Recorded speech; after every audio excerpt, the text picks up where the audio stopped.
வணக்கம். மணக்கோலம்ங்கிற கதையோட தொடர்ச்சியை 14வது பகுதியை இப்போ படிக்கலான் இருக்கேன். கதைக்கு போகலாமா? இன்று 57 வயதில் லட்சாதிபதியாக திகழும் கோதண்டராமன் தம் 30 அல்லது 32 வயது வரையில் படாத கஷ்டமெல்லாம் பட்டவர். அதன் பின் அவருடைய வியாபார வாழ்க்கையில் அவருக்கு தெரிந்தது கள்ளக்கடத்தலும் பதுக்கலும் தான். இந்த கோதண்டராமன் இப்போது மனைவி பாக்கியம், பிள்ளை ரவி, பெண் அகிலா இவர்களுடனும் தேவைக்கு மீறிய சிப்பந்திகளுடனும் சௌகரியங்களுடனும் வாழ்ந்து வருகிறார். ஒரு நாள் அவருடைய 57வது வயதில் பிற்பகல் 3 மணிக்கு மாடி இறங்குகையில் இருதயம் தான் இன்னும் அவருடைய உடலில் இருப்பதை திடீரென்று உணர்த்திற்று. மூச்சு விட முடியாமல் திணறி மார்பின் வலியில் தம்மை தாமே இழந்து போய் வலி வந்த இடத்தையும் கையால் பிடிக்க முடியாமல் கோதண்டராமன் தம் வாழ்க்கையில் முதல் முறையாக அலறினார். மாடிப்படியில் உருண்டு உருண்டு விழுந்து கிடந்த அவரை அந்தரங்க காரியதரிசி ராஜா என்கிற ராஜாங்கமும் சீமாச்சுவும் ஆறுமுகமுமாக சேர்ந்து தூக்க முடியாமல் தூக்கி ஒரு படுக்கையின் மீது கிடத்தினார்கள். கைகால் வலவலத்து போய் செய்வதறியாமல் கலங்கி புலம்பி பாக்கியம் நிற்க அசாதாரண நிம்மதியுடன் அகிலா 2-3 டாக்டர்களுக்கு ஃபோன் மூலம் அவர் உடல்நிலையை அறிவித்தாள். வந்த 3 டாக்டர்களும் தங்களுடைய ஏகோபித்த அபிப்பிராயத்தை சொல்லிவிட்டு வேண்டிய நடவடிக்கைகளையும் எடுத்தார்கள். 1 மாத காலம் கோதண்டராமனை டாக்டர்களும் பாக்கியமும் படுக்கையில் கட்டி போட்டு வைத்தார்கள். அந்த 1 மாத காலத்தில்தான் அவருக்கு பயம் உண்டாயிற்று. இருதய கோளாறு உள்ளவர்கள் அதிக நாட்கள் இருக்க மாட்டார்கள் என்பதை அவர் கண்கூடாக பார்த்து அறிந்திருக்கிறார். பயம் தோன்றிய அந்த 1 மாதத்தில்தான் தனிமையில் அவர் திண்டாடி கொண்டிருந்த போது வாய் திறந்து பேசவும் கூடாது என்று டாக்டர்கள் கட்டளையிட்டு பாக்கியமும் அதை அமலாக்கிய போது அவருக்கு தம் வாழ்க்கையின் பின்னோட்டத்தை பார்க்க முடிந்தது. முன்னோக்கியே இதுகாரும் விரைந்தோடிய மனக்குதிரை நின்று பின்னோக்கி பார்த்தது தான் விழுங்கி வந்த தூரத்தை. எத்தனை பேர்களை அவர் எப்படியெல்லாம் வஞ்சித்திருக்கிறார், எத்தனை ஏழைகள் அவர் உதவி செய்வார் என்ற எண்ணத்துடன் அவருடைய கட்டளைகளுக்கெல்லாம் கீழ்ப்படிந்து கடைசியில் ஏமாற்றத்தில் மனமுடைந்து போயிருக்கிறார்கள். படுக்கையில் கட்டுண்டு கிடந்த கோதண்டராமனின் மனசாட்சி அலறி வீறிடலாயிற்று. அவர் வியாபாரத்தில் நிறைய லாபம் சம்பாதிக்கலாம். ஆனால் மகத்தான வியாபாரமான வாழ்க்கையில் அவர் சம்பாதித்தது என்ன? கண்ணையே மறைக்கும் நஷ்டம்தானே அவருக்கு இப்போது எஞ்சியிருக்கிறது. நினைக்க நினைக்க அவர் தாம் இருக்கப் போகிற காலம் நாட்கணக்கிலோ அல்லது மாதக்கணக்கிலோ தான் என்ற எண்ணம் அதிகமாக நஷ்டத்தை ஈடுகட்ட லாபம் சம்பாதிக்க வேண்டும் என்று தோன்றியது. அவர் எப்படி அதை செய்வார்? பழக்கமில்லாத புது தொழில் அல்லவா அது. தம்மை தாமே கடை தேற்றிக் கொள்வது எப்படி? மனசாட்சியை திருப்திப்படுத்தினால் அவருடைய ஆத்மா என்றென்றும் சாந்தியுடன் விளங்குமா? இவ்வளவெல்லாம் பாவம் செய்தவன் என்ன செய்தால், என்ன புண்ணியத்தை செய்தால் கல்லான பாவம் கரையும்? பிராயச்சித்தம் என்றால் என்ன? 1 மாதத்துக்கு பின் ஒரு நாள் அவர் பாக்கியத்துக்கும் தெரியாமல் தம்முடைய வக்கீலை வரவழைத்தார். ஆண்டு சிந்தித்த பின் அவர் தம் மனத்தில் முடிவானதை ஓர் உயிலில் வடித்தார். பாக்கிய நிலையத்தில் வேத கோஷம் ஆரம்பமாயிற்று. கோதண்டராமனின் நீண்ட ஆயுளுக்காக வேதியர்கள் வானளவ கேட்கும்படி மந்திர உச்சாடனம் செய்தார்கள். ஹோமகுண்டத்தில் தாரை தாரையாக நெய் விழுந்தது. புழக்கடையில் ஆறுமுகம் சிரித்தான். ஐயா சாமியே நினைக்க மாட்டாரு, கோவில் குளம் போக மாட்டாரு. இப்போ இந்த மார்வலி வந்தாலும் வந்துச்சு. சாமிகளுக்கெல்லாம் அதிர்ஷ்டம்தான். அடுத்த வெள்ளிக்கிழமை கபாலீஸ்வரர் கோவிலில் அபிஷேகமும் அர்ச்சனையும் செய்ய போகிறாங்களாமே. சீமாச்சு பதில் சொல்வதற்குள் அங்கே திடீரென்று வந்தாள் அகிலா. சீமாச்சு, இன்னும் சாம்பிராணி வேணுமா? சீக்கிரமாக போய் வாங்கிட்டு வா என்றாள். சீமாச்சு சென்றதும் அகிலா மெதுவாக ஹாலை நோக்கி நடந்தாள். அவளுடைய நடையே பார்த்து கொண்டு எதிரே வந்து கொண்டிருந்தான் ராஜா. அகிலாவின் மாநிறமும் சின்னஞ்சிறு உதடுகளும் நீண்ட கண்களும் அவனுடைய மனத்தில் என்றோ பதிந்தாகிவிட்டன. காலத்தையும் நேரத்தையும் எண்ணி பொறுமையுடன் அவன் காத்திருக்கிறான் என்பதையும் அகிலா ஓரளவுக்கு அறிவாள். தலை குனியாமல் அவள் அவனை வெறுப்போடு பார்த்தாள். அவள் தன்னை என்றுமே வெறுக்கிறவள் என்பதை எப்போதோ அறிந்துவிட்ட ராஜா அவளுடைய வெறுப்பில் இன்றைக்கு ஒரு புதுமையும் இல்லை என்று நினைத்தவனாய் அவளை பார்த்து மேலும் உருவளித்து கொண்டே அவளை தாண்டி சென்றான். ஒரு நாற்காலியில் அவளுடைய தகப்பனார் உட்கார்ந்திருக்க ராஜா விசிறியும் கையுமாக அவர் பின்னால் நின்று கொண்டிருந்தான். நிமிஷத்துக்கு ஒரு தரம் அவனை தன் அருகே அழைத்து அவன் காதில் கோதண்டராமன் என்னவோ சொல்லிக் கொண்டிருந்தார். அவர் என்ன சொல்கிறார், ராஜா எதற்கு தலையசைக்கிறான் என்பவற்றை அறிந்து கொள்ளவும் ஆர்வப்படாமல் அகிலா நாற்காலிக்கருகே உட்கார்ந்திருக்கும் அம்மாவிடம் சென்று நின்றாள். அகிலா, உட்கார்ந்து கொள் என்றாள் பாக்கியம். ஒரு நிமிஷம் உட்கார்ந்தவள், அம்மா நான் வெளியே போகிறேன் என்று எழுந்திருக்க முற்பட்டாள். இன்னும் எங்கே போகிற? அம்மாவின் கேள்விக்கு தினம் தான் இந்த வீட்டில் ஹோமமும் ஜபமும் நடக்கின்றன என்று சொல்ல வேண்டும் போல ஆத்திரம் கிளம்பியது அகிலாவுக்கு. ஆனால் சந்தர்ப்பம் சரியாக இல்லையே என்று பல்லை கடித்து கொண்டு 10 மணிக்கு வரேன்னு அம்புஜத்திடம் சொல்லியிருக்கேன், நான் போய் ஆகணும் என்றாள் அவள். இப்போ முடிஞ்சிடும் அகிலா, நீ அப்படித்தான் சொல்லுவ என்று தாழ்ந்த குரலில் கூறிவிட்டு அகிலா எழுந்தாள். எப்படியோ போகட்டும் என்று அம்மா விட்டுவிட்டாள். அகிலா கிளம்பி சென்றதை கவனித்த ராஜா சிறிது நேரம் கழித்து கை விசிறியுடன் வெளியே வந்து விரைவாக நடந்தான். அப்போதுதான் அகிலா போர்ட்டிகோவில் நின்று கொண்டிருந்த மோட்டார் காரின் கதவை திறக்க கை வைத்தாள். அகிலா, வெளியே போறியா? ஏ, உனக்கு என்ன வேணும்? அங்கே ஹோமம் நடக்கிறது. தெரியும், அப்பா நடத்துகிற ஹோமம். அதுக்குத்தான் நீ அவர் முதுகுக்கு விசிறிந்திருக்கியே. ரவியும் ஊரில் இல்லை, நீயும் இந்த சமயத்தில் வெளியே போனால் பார்க்குறவங்களுக்கு நன்னா இருக்காது. பார்க்கிறவர்களுக்கு நன்னா இருக்கணும்னா முதல்ல அங்கே உனக்கு வேலை இல்லை. அவள் காரில் ஏறிக்கொண்டாள். 12 மணிக்கு இலை போட்டாகிவிடும், வந்துவிடு. ராஜா கத்தினதை காதில் வாங்கி கொள்ளாமலே காரை ஸ்டார்ட் செய்தாள் அவள். அடுத்த நிமிஷம் தெருவை அடைந்த வண்டி அம்புஜத்தின் வீட்டை நோக்கி பறந்தது. தணிகாச்சலம் செட்டி தெருவில் இருந்த அம்புஜம் அகிலாவுக்காக காத்திருந்தாள். 2 பேரும் மவுண்ட் ரோடை நோக்கி சென்றார்கள். உன் எழுத்தில் ஆழ்ந்த கருத்து இருக்குன்னு எடிட்டர் சொன்னார் என்றாள் அம்புஜம். பார்க்கலாம். 12 கட்டுரைகளும் பிரசுரமாகிவிடும் பாரே. பார்க்கலாம். கோதண்டராமன் என்னதான் ஐஸ்வர்யத்தில் தெளித்திருக்கட்டுமே, அவருக்கு குடும்ப இன்பம் போதாது. 2 குழந்தைகளும் பெரியவர்களாக போனதிலிருந்து அவருடைய பேச்சே செல்லாத நாணயமாகிவிட்டது. பார்க்கும்போதெல்லாம் ரவியிடம் வியாபாரத்தை கவனிடா என்று கத்துவார், கெஞ்சுவார். அவன் பதில் கூட சொல்லாமல் கையில் இருக்கும் புத்தகத்துடன் அவரை வெறித்து பார்த்துவிட்டு போவான். எம்ஏ படித்துவிட்டு வக்கீலுக்கும் படித்த அவன் வக்கீல் தொழிலாவது நாட்டம் செலுத்தியிருந்தால் கோதண்டராமனுக்கு திருப்தியாகவும் சந்தோஷமாகவும் இருந்திருக்கும். மகன் வியாபாரத்தில் ஈடுபடாத எண்ணி வருத்தப்பட்டிருக்க மாட்டார். லா தெரிஞ்சுக்கணுன்னு பிஎல் படித்தேனே ஒழிய யுவர் லார்ட் மை லார்டுன்னு கவுனை கையில் பிடிச்சின்னு நிற்கிறதுக்கு படிக்கலப்பா என்று தன் முடிவை திட்டமாக வெளியிட்டு விட்டான் அவன். ரவிக்கு வாழ்க்கையில் எவ்வளவு தூரத்துக்கு பற்று இருக்கிறது என்பதை யாராலும் தீர்மானமாக சொல்ல முடியவில்லை. 1 வருஷம் நெருங்கி பழகியும் அதன் பின் கடந்த 7-8 ஆண்டுகளாக அவ்வப்போது சந்திக்கும் சந்தானத்துக்கு கூட ரவியை நன்றாக புரியவில்லை. ஆனால் பாக்கியம் பெண்ணின் கல்யாணத்தில் ஆர்வம் காட்டினாள். கோதண்டராமன் டாக்டர் தேவலையா, என்ஜினியர் சிறந்ததா அல்லது ஐஏஎஸ் பெரியதா என்று தமக்குள் சிந்தித்து கொண்டிருந்தார். அகிலா அம்மாவையோ அப்பாவையோ லட்சியம் செய்யவில்லை. தற்போதைக்கு தனக்கு கல்யாணம் வேண்டாம் என்பதை மட்டும் அழுத்தம் திருத்தமாக சொல்லிவிட்டாள். தனக்கு வயது ஆகி கொண்டு வருவதை பற்றி அவள் கவலைப்படவே இல்லை. 12 கட்டுரைகளில் 6 கட்டுரைகள் பிரசுரத்துக்கு ஏற்றுக்கொள்ளப்பட்டிருக்கின்றன என்ற திருப்தியுடன் அகிலா வீடு திரும்பிய போது மணி 1 அடித்து விட்டது. வேதியர்கள் சாப்பிட்ட களைப்பு தீர திண்ணையில் அங்கவஸ்திரத்தை சுருட்டி தலையனாக வைத்து படுத்திருந்தார்கள். அவள் நிதானமாக ஹாலை கடக்கையில் அகிலா என்ற குரல் கேட்டது. என்னப்பா என்று கேட்டுக்கொண்டே அகிலா கோதண்டராமன் இருந்த அறையை நோக்கி சென்றாள்.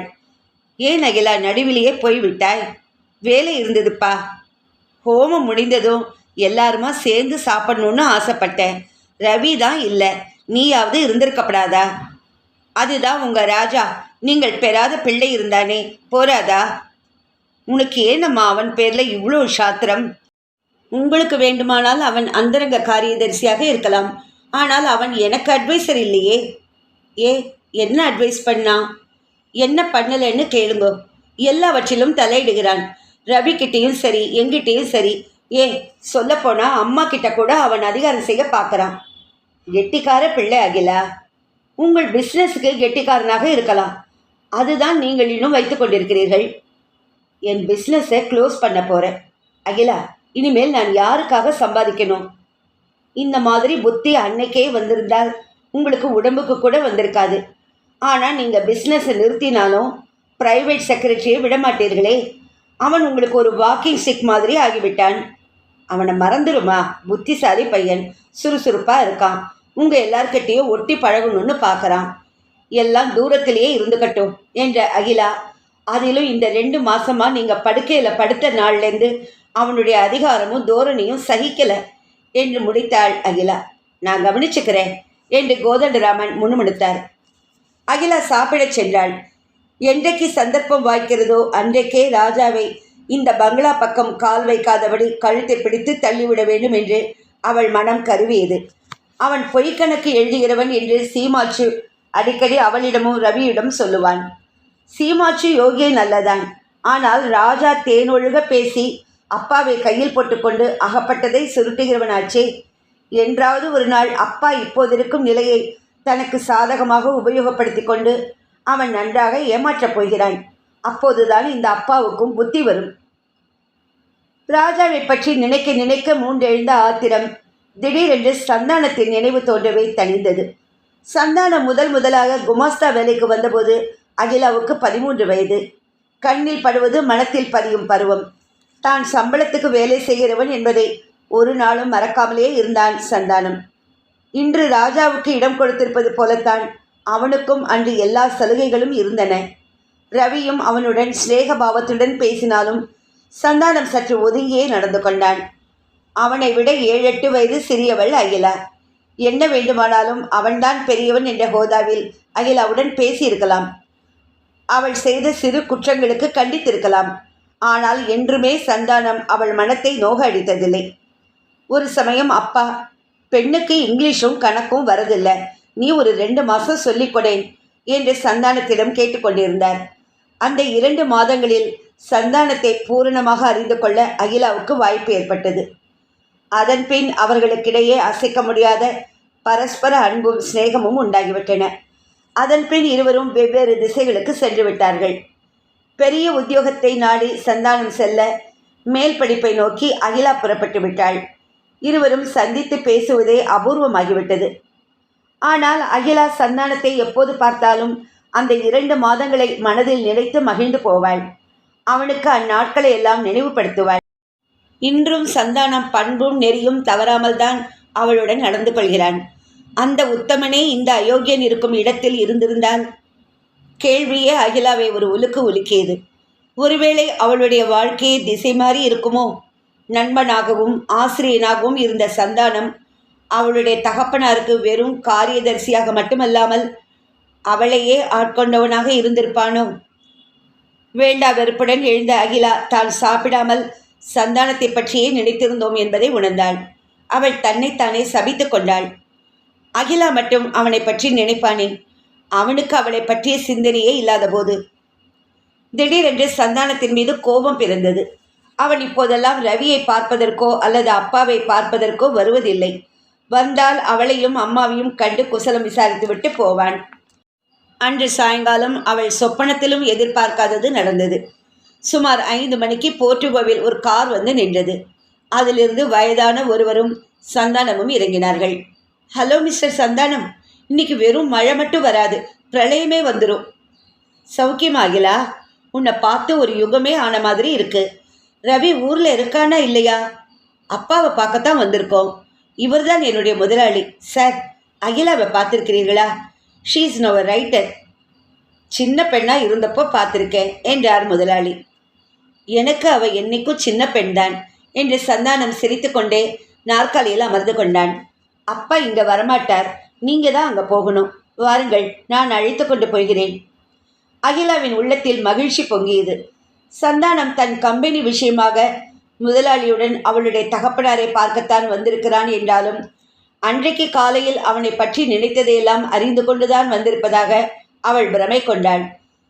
சந்தானத்தின் முகம் என்றுமே அவளுக்கு பிடித்த முகம். ஒரு கடுகடுப்பும் சிடுசிடுப்பும் இல்லாத வேறு முகத்தை அவள் பார்த்ததே கிடையாது. அந்த முகத்தில்தான் என்ன வசீகரம்!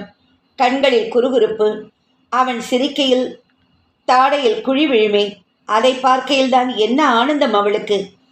இருவருக்கிடையில் காலமும் தூரமும் விரிந்து கொண்டே போனாலும் அவனை என்னவோ அவளால் மறக்கவே முடியவில்லை. ஏன்? இப்போ என்ன எழுதிட்டு இருக்க அகிலா? ஒன்றுமில்லை. நீ எழுதி பிரசுரமானதை கொடை, படித்து பார்க்குறேன். அதெல்லாம் பெண்கள் படிக்க வேண்டியவை என்று சிரித்தவளாய் நடந்தாள் அகிலா. சாய்வு நாற்காலியில் படுத்திருந்த கோதண்டராமன் உட்கார்ந்து கொண்டார். நீங்கள் சும்மா சாஞ்சுக்குங்க என்ற கம்பெனி முதலாளி. சௌக்கியமா? உடம்ப அலட்டிக்காமல் இருக்கணும் என்றார். என்னடா சந்தானம், ஊரில் தான் இருக்கியா? ஆமாம் சார், அன்னைக்கு உங்களை பார்க்கணுன்னு வந்தேன், பார்க்க சௌகரியப்படலை. அகிலா கிடைச்ச சந்தர்ப்பத்தை நழுவ விடவில்லை. ஆமாப்பா, சீமாச்சு கூட சொன்னான், இந்த ராஜா வழிமறித்து நிறுத்தினானா? ஆள் வித்தியாசம் கூட தெரியல உங்களுடைய செக்ரட்டரிக்கு. சு என்று சந்தானம் ஆள்காட்டி விரலை தன் மூடிய வாயின் மேல் வைத்து அவளுக்கு சைகை செய்தான். அதற்கு அகிலா அழகு காட்டினாள். இந்த நாடகத்தை கவனியாமல் வந்திருந்த முதலாளி ஒரு கடிதத்தை கோதண்டராமனிடம் நீட்டினார். அதை வாங்கி படித்த கோதண்டராமன், இப்படி ஒரு லெட்டர் எழுதியிருக்கிற விஷயமே எனக்கு தெரியாதே. ராஜா தான் அப்புறம் சொல்லிக் கொள்ளலான்னு எழுதியிருக்கிறான் என்றார். ரகுபதியை நான் டிஸ்மிஸ் பண்ணி 10-12 வருஷம் ஆகுது. அப்போ நம்ம கம்பெனிக்குள்ளே நடந்த பூசலை நாம் பைசல் பண்ணியாச்சு. இப்போ திடீர்னு இது மாதிரி லெட்டர் எழுதினா முதலாளிக்கு மூச்சு வாங்கியது. நீங்கள் கவலைப்படாதீங்க. அப்படியே இப்போ உசுரை கொடுத்தாலும் உங்கள் கம்பெனி தான் பாக்கி தரணும். ஆனால் நான் அதை மறந்துட்டேன். கோதண்டராமன், நான் தரணும்னு இருந்தால் தந்துடுறேன். ஆனால் நீங்கள் இதை பற்றி கவலைப்பட வேண்டாம். இந்த லெட்டர் எங்கிட்டே இருக்கட்டும். அகிலா, 2 பேருக்கும் காப்பி டிஃபன் கொண்டு வாங்க என்றார். முதலாளி மன சமாதானம் அடைந்தவரைப் போல காப்பி டிஃபனுக்கு காத்திருக்க, சந்தானம் அகிலாவின் முகத்தை மீண்டும் காண ஆர்வமும் துடிப்புமாய் ஏங்கிக் கொண்டிருந்தான். ருத்ரஹோமம் முடிந்து எல்லாரும் சாப்பிட்டானதும் ராஜாங்கம் கோதண்டராமனை அவருடைய அறையில் கொண்டு விட்டுவிட்டு, கொஞ்ச நேரம் ரெஸ்ட் எடுத்துக்கொள்ளுங்கள் என்று சொல்லி மின்சார விசிறியின் சுவிட்சை போட்டான். நான் வீடு வரைக்கும் போய் வருகிறேன். 6 மணிக்கு வந்தால் போதுமா என்று கேட்டான் ராஜா. எல்லாம் போதும் என்ற அவர், இப்போ வெயிலில் எப்படி போக போகிற? டாக்ஸியில் போயிடு என்றார். புன்முறுவலால் அவருக்கு விடை கொடுத்து அவன் வெளியே வந்தான். கோதண்டராமன் சொன்னபடி டாக்ஸியில் செல்ல அவனுக்கு பைத்தியமா? 20 பைசா கொடுத்தால் அடையாறு. அங்கிருந்து ஒரு 15 பைசா, 35 பைசா போக பாக்கி 2 ரூபாயாவது தேருமே. வீட்டுக்கு போனதும் கோதண்டராமன் ருத்ரஹோம செலவுக்கும் கோவில் அபிஷேகங்களுக்கும் என்று கொடுத்திருந்த 500 ரூபாய்க்கு கணக்கு எழுதியாக வேண்டும். கண்டிப்பாக 50 ரூபாயாவது அவனுக்கு தேராதா? ராஜா மெதுவாக நடந்து 5ஆம் நம்பர் பஸ்ஸுக்காக காத்திருந்தான். அவன் உள்ளத்தில் கோதண்டராமனை பற்றிய எண்ணங்கள் எழுந்தன. அவர் இன்னும் எத்தனை நாட்கள் பூத உடலை தாங்கிக் கொண்டு இருக்கப் போகிறாரோ? அதற்குள் அவன் தன் காரியத்தை செய்து முடித்துவிட வேண்டும். சரியான சந்தர்ப்பம் வாய்க்காமல் போனால் அவன் சந்தர்ப்பத்தை சிருஷ்டி செய்து கொண்டாக வேண்டும். தவறிவிட்டால் அப்புறம் அவனுடைய கனவுகள் எல்லாம் குலைந்துவிடும். 5ம் 10மாக பொய்க்கணக்கு எழுதி அவன் எவ்வளவுதான் சேர்க்க முடியும்? வீட்டை அடைந்ததும் அவனுடைய தாயார் லக்ஷ்மி அம்மாள் கதவை திறந்தாள். திறந்த அவள், என்னடா சீக்கிரமே வந்துட்ட என்று கேட்டாள். உடனடியாக பதில் சொல்லாத அவன் கூடத்துக்கு அப்பால் இருந்த தன் அறைக்கு சென்று காகிதமும் பேனாவுமாக உட்கார்ந்தான். கணக்கெழுதி கையில் மிச்சமாகி இருக்கும் தொகை சரியாக இருக்கிறதா என்று எண்ணி பார்த்தான். கோதண்டராமனுக்கு சமர்ப்பிக்கப்பட வேண்டிய கணக்கின் பிரகாரம் 17 ரூபாயும் சில்லறையும் மிஞ்சின. அந்த பணத்தை தனியாக ஒரு பாக்கெட்டில் வைத்துவிட்டு பாக்கி பணத்தை எண்ணினான். அவனுடைய கணக்கு சரியாக வந்துவிட்டது. 40 ரூபாய். அம்மா, என்னடா? இதை எடுத்து வை அம்மா, அந்த பெட்டியிலேயே வை. லக்ஷ்மி அம்மாளின் கை நடுங்கத்தான் நடுங்கியது. ஆனால் அவளால் தன் பிள்ளையை எப்படி அடக்க முடியும்? வாரத்துக்கு குறைந்தது 3 நாட்களிலாவது இந்த அம்மா என்று 20ம் 30மாக அவள் கையில் கொடுத்து பத்திரப்படுத்தி சொல்லுகிறான். அதுவும் கடந்த சில வாரங்களாக அவன் கொடுத்த பணத்துக்கு கணக்கில்லை. ஒரு ராத்திரி 100 ரூபாய், இன்னொரு நாள் 70. 4 நோட்டுகள் அவளுடைய கைக்கு வந்ததும் என்றும் போல ஒரு நிமிஷம் அங்கேயே தயங்கி நின்றுவிட்டு, ராஜா என்று குழைந்தாள். நீ வயசு வந்த பிள்ளை. இந்த ஐப்பசிக்கு 30 போகிறது. விஷயத்துக்கு வாமா. எனக்கு சொல்கிறதுக்கே பயமாக இருக்குது. அப்போ பேசாமல் போ. என் உசுரை வாங்காத. வயசானா சோத்தை தின்னுட்டு மூளையில் முடங்க வேண்டியதானே. நீ என்ன சொல்ல வரேன்னு எனக்கு தெரியும். நீ போ. உன் அப்பாவும் என் மாதிரியே கவலைப்படுறாருடா. அவரை கோவில் வாசலில் போய் உட்காந்து கவலைப்பட சொல்லு. கோதண்டராமன் பெரிய புள்ளிகளை கொள்ளையடிக்கிறார், கவர்மெண்ட்டை ஏமாத்துறார், நான் அவரை ஏமாத்துறேன். இதைத்தான் நான் எத்தனையோ தரம் உன்கிட்ட சொல்லியாச்சே. இது தப்பு இல்லையாடா ராஜா? அம்மா, இந்த உலகத்தில் தப்பையும் ரைட்டையும் பார்த்துட்டு இருந்தா நீ என்றைக்கும் இப்படியே தான் இருப்ப. நான் கிடைச்ச வரைக்கும் ஆதாயம்னு இருக்கேன். மனுஷனுக்கு ஒரு தடவை ஹார்ட் அட்டாக் வந்தாச்சு. இனிமேல் தினம் தினம் கண்டம்தான். கம்பெனியே வெறும் மூட போகிறா. அப்போ உனக்கு வேலை போயிடுமா? கண்டிப்பாக போகும். அங்கே அவர் போனப்புறம் யாருக்கு செக்ரட்டரியாக இருக்க முடியும்? லக்ஷ்மி அம்மாள் பெருமூச்செறிந்தாள். வேலை போகிறதுக்கு முன்னாடி நீயே நின்னுட. நீ தான் பிகாம் படிச்சிருக்கே, வேறு வேலை கிடைக்காமையா போயிடும். எல்லாம் எனக்கு தெரியுமா, நீ போ. அவர் கண்டுபிடிச்சிட்டா என்னடா செய்வார்? சுண்ணாம்பு காலவாயில் போட்டு வேக வைப்பார். நீ என்னம்மா பைத்திய மாதிரி உளர்ற? எப்படி கண்டுபிடிக்க முடியும்? இந்த பாரு, நான் அவருக்கு கொடுக்க போகிற கணக்கு ஒவ்வொரு ஐட்டத்துலேயும் அதன் மதிப்புக்கு ஏற்றபடி 2, 3, 5ன்னு கூட்டி எழுதியிருக்கேன். இதுக்கெல்லாம் கடைக்காரன் ரசீதியாக அவர் கேட்க போகிறார். நீ எழுதுறது பொய் கணக்கு இல்லையாடா? யார் இல்லைன்னா பொய் கணக்கு தான் எழுதியிருக்கேன். ஏன் இந்த கோதண்டராமன் என்ன வேலைக்கு வச்சுட்டார் தெரியுமா? கம்பெனி கணக்கை 2 விதமாக என்னால் எழுத முடியும்னு தான். நான் இல்லைன்னா அவரால் இன்கம் டேக்ஸ்காரன் கேட்குற கேள்விக்கு ஒரு பதில் சொல்ல முடியாது. அவர் சர்க்காரை ஏமாத்துறாருங்கிறதுக்காக நீ அவரை ஏமாற்றலாமா? உன்னையும் நாளைக்கு ஒருத்தன் ஏமாற்றுவானே. இதுதான் அம்மா இன்றைக்கி இருக்கிற உலகம். ஒருத்தன் ஏமாத்தின்றே போகிறது தான் உலகம். இல்லாட்டா யாரும் பிழைக்க முடியாது. நீ என்னவோ காந்தி சொன்ன ராமராஜ்யத்தில் இருக்கோன்னு நினச்சிண்டு என்னென்னவோ சத்தியத்தையும் நியாயத்தையும் பேசுகிற. ஒருத்தர் நம்பி வாழ்ந்த காலமெல்லாம் போயாச்சு. பிள்ளையின் பேச்சை கேட்க லக்ஷ்மி அம்மாளுக்கு அருவருப்பாய் இருந்தது. என்ன சொன்னாலும் அவனை திருத்தி நல்வழிப்படுத்த முடியாது என்பது அவளுக்கு நிச்சயமாக தெரிந்துவிட்டது. அவனுக்கு என்ன பதில் சொல்லுவதென்று விளங்காமல் லக்ஷ்மி அம்மாள் மௌனமாக இருந்தாள். ராஜா மீண்டும் தொடர்ந்தான். ஒருத்தனை ஏமாற்றப்படாது, வஞ்சிக்கப்படாதுன்னு எல்லாம் சொல்கிறியே, இந்த காலத்துக்கு அது பொருந்தாது. அந்த காலத்தில் ஊர்னா கட்டுப்பாடு இருந்தது, தாயாதினா ஒற்றுமை இருந்தது, ஒருத்தன் பேரில் இன்னொருத்தனுக்கு நம்பிக்கை இருந்தது. இப்போ இதுக்கெல்லாம் யாருக்கும் அர்த்தமே தெரியாது. தன்னுடைய கை வியர்வையில் கசிந்த 40 ரூபாயை இடது கைக்கு மாற்றிக்கொண்டே லக்ஷ்மி அம்மாள் கேட்டாள். நீ என்றைக்குமே இப்படித்தான் இருப்பியா? இப்படியே இருந்தால் உன்னை நம்பி பெண்டாட்டியாக வரவள் வயிற்றில் நெருப்பை கட்டி கொண்டு தானே வாழணும்.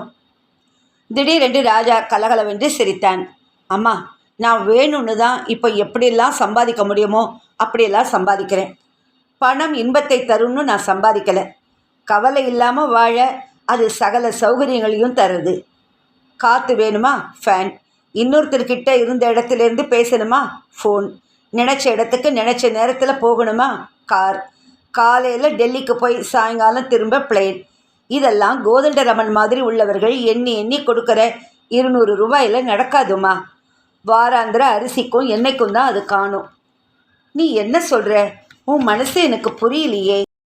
நான் எப்பவும் இப்படியே இருப்பேன்னு தானே பயப்படுறேன். கண்டிப்பாக நான் என்னை மாற்றிண்டுடுவேன். என் மனசில் ஒரு குறி வச்சுட்டு தான் இந்த விளையாட்டாக ஆரம்பிச்சிருக்கேன். இன்னும் கொஞ்ச நாளில் இல்லாட்டா சில மாதத்தில் இந்த குறியை எட்டி பிடிச்சிருவேன். அப்புறம் என்னை யாரும் அசைக்க முடியாது. 5-6 வருஷத்துக்கு அப்புறம் நீ கார்லேயே போவியே, அப்போ இன்றைக்கி நடக்கிறதெல்லாம் மறந்து போயிருப்ப. நீ என்னதான் 1000 சொல்லு, நம்ம குலத்திலையும் குடும்பத்திலையும் இல்லாத தொழிலை நீ செய்கிற. அம்மா, அவர் வாயை பிளக்கிறதுக்கு முன்னால் நான் என்ன செஞ்சாலும் என்ன கொண்டு வந்தாலும் நீ வாயை திறக்கப்படாது. திறந்தா நான் தனியாக ஏதாவது ரூம் பார்த்துட்டு இருந்துருவேன். பெத்த கடனுக்கும் வளர்த்த கடனுக்கும் நான் அனுப்புறதை வச்சுட்டு நீயும் அப்பாவும் இருக்கணும். பிள்ளை வெறும் வீராப்பாக பேசுகிறவன் இல்லை என்று லக்ஷ்மிக்கு தெரியும். அவள் 40 ரூபாயை பெட்டியில் வைக்க போனாள். இந்த பாவி இதுவரையில் 2000 வரைக்கும் கொண்டு வந்து விட்டானே என்று நெஞ்சம் பதைக்க அவள் வாய் முணுமுணுத்தது. ராஜா சிறிது நேரம் தூங்கலாம் என்று பாயை விரித்தான். இதன் தொடர்ச்சியை அடுத்த பகுதியில் படிக்கிறேன்.